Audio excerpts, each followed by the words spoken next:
Real quick story before we close. Even after I got to Russia,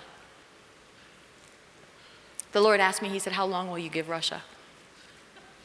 And I knew what he was asking. And so what did I do? I promptly reminded him of his prophecies over me. Well, God, you said I was going to go to the nations. And Lord, you said that I would do this and I do that. And he didn't answer. He says, how long will you give Russia?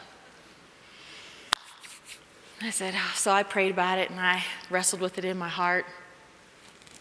And in that moment, I surrendered all of my plans and all of my desires and all the things I even wanted to do for God.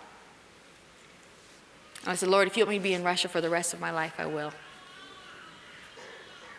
I want to impact the nations. I want to travel the world. I want to see people, every language and tribe come to know you. But if you want me to live in Russia, then this is home. And you know what happened? God gave me a supernatural ability to speak Russian.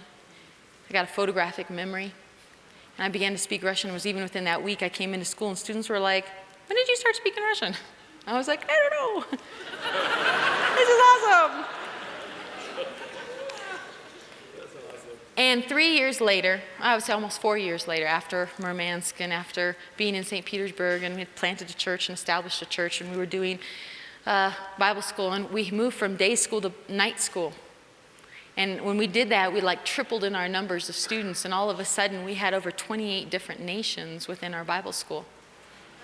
And the Lord said, if you can live your life for me, he said, I will do what I've always put in your heart. He said, because you wanted to go to the nations, he said, now I brought the nations to you. I was raised in a way that you have to do stuff to get stuff from God. So now that I'm realizing that I already have everything, healing, provision, all those stuff, it's just amazing.